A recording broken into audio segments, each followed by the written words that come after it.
a very quick one. Emma Oku Basarande organ harvesters are in a quoque.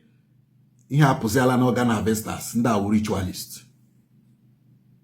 Ndị awụ ritual because from the stories of ndị survive Rono, they sell human parts. Habujasa anụ ahụ mmadụ here. Habujasa ahụ mmadụ here. Harvest organ. So they are a combination of ndị organ harvesters and also the ritualists. Yet another of our sister escaped. Another of our sister escaped. Let me play the voice note so that you will understand that these people are still here in Imo State. The issue, thank God for the Commissioner of Police anyway, we have rendered some information to them, we have offered some information to them, and we believe that they will work to apprehend all these people jinde jibosimo.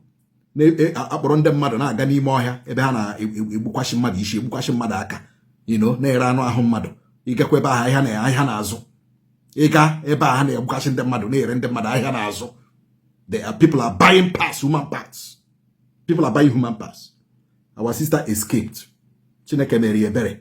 Ndị eburu ihe dị ya. Just listen very attentively. Ụmụnne m na Chineke, biko unu kelere m Jehova taa n'ihi ọlụ ọma ọ lụrụ n'ime ndụ m. Anyị gbasara ọrụ from the office mgbe anyị lawara. Anyị buru ibu were gbadata wee ruo na old market. Anya wala gawara sị ka anyị pick one thing or the other. That is all. So azụchara m ihe were pụtazie hụ ndị na-eti nkwere. So masị emela m late ka m nwee ike Russia ka mee one or two things. Unfortunately, ama m na ndị m banyere na keke wo ndị ritualists. So anyị gbagidere wee ruo na side eke ebe ahụ ozi the last place m makwara onwe m. Ọ bụrụzie na m akọtazi ha onwe m. So agagidele wee ruzie at a point anọzi m inside mgbe ahụ apụọla m na this world, anọzi m ebe ọzọ mana n'ime mmụọ nye na-eti sọsọ blood of Jesus save my soul, blood of Jesus save my soul, blood of Jesus save my soul. So with their conversation ihe m na-anọ drop this woman here, ọ ga-spoil our show. Drop this woman, ọ ga-scatter our show. Drop this woman. Ha nọ na drag within themselves. Ọ dịzie ka ha lụọ ọgụ. So I'm so weak that I can't say anything, I can't talk. Ma nọrọ na-ele ha n'anya. Anọkwanụ m ga-asị na m na-ehi ụra because onye na-ekwufe okwu na-emegharị ahụ aga m asị ọwụra ka ọ na-ehi. So yeah, I can know. At the time, I know their conversation. Eba na drag. I got me cool anything. I got me anything. I just bichanya leha. So I know gidele after some hours.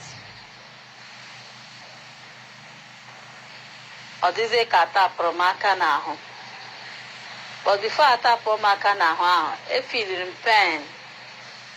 I feel in pains. Pains I am feeling one out of the car when I had room now. So, Mbia knows the tap on my can, Mabia Maria, become mad. Yamno, wake up, rise up. Na-ewelite isi n'elu si ka m bilie anya ji aga m ma nọdịkwa nze ka ha na-alụgburizi onwe ha na sị agwara m gị agwa sị gị ebutere this woman, agwara m gị agwa sị gị don't carry this woman. Ya ozi ha na-ekwu within themselves.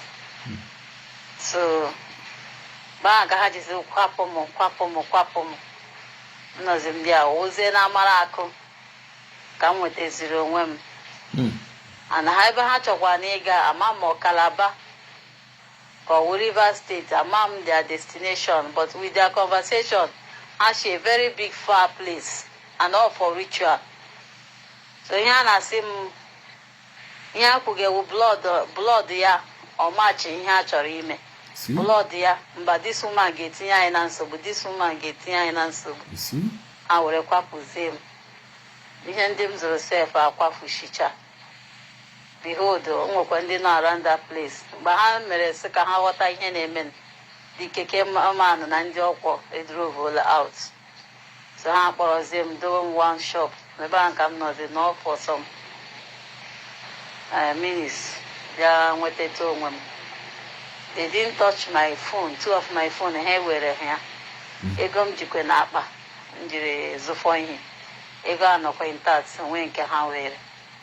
So ụmụnne m na Chineke kelere m Chineke ebe ọ dị ukwuu n'ihi na eso m bụrụ ofu onye n'ime ụnụ nke dị ndụ n'ala nke ndị dị ndụ n'ụbọchị nke taa a na-akwafu ha ọbara ya ma ama akụkọ nke ama mụta ga-esi akụ onye bịara ọfịs na-alazi ala hụtazi onwe ya n'ebe ọzọ. So ụmụnne m ọ dị mma unu ahụ na ya. These people are still here. Be very careful. I didn't call the former video of that girl Chineke mere ebere yeshini ọnụ ndị apụta. Police biko always check onye ihe go na n'ime moto. Always na this stop and search unu na-eme check na onye ihe go na n'ime moto. Gị na-abakwanu keke bus, gị na-abala taxi, gị na-abala keke anything ịbaga check emo nwere plate number. Always look at the front. Ogo ndị nọ n'azụ ya gbafee gị ị nọrọ n'ihu cheki moto ọbụla ị na-akwụsị ọ gbafee ha na gị ka ịba cheki ma azụ ya ahụ ma o nwere plate number. Biko onye ọbụla dị very alert, onye ọbụla mụrụ anya, onye ọbụla dị vigilant, onye ọbụla mụrụ anya. Ọ dị very important that na ịmụrụ anya. We are going to keep exposing their techniques and their methods until Imo State for. That is the job we owe each other, and that is the job Chukwu Okike abịa ma shaịrụwa n'ala Igbo. Anyị ga-emegidie until ihe ọjọọ dị otu a esi n'obodo anyị laa. Ka Chineke gọziere m unu. Onye ọbụla be very, very vigilant. Thank you.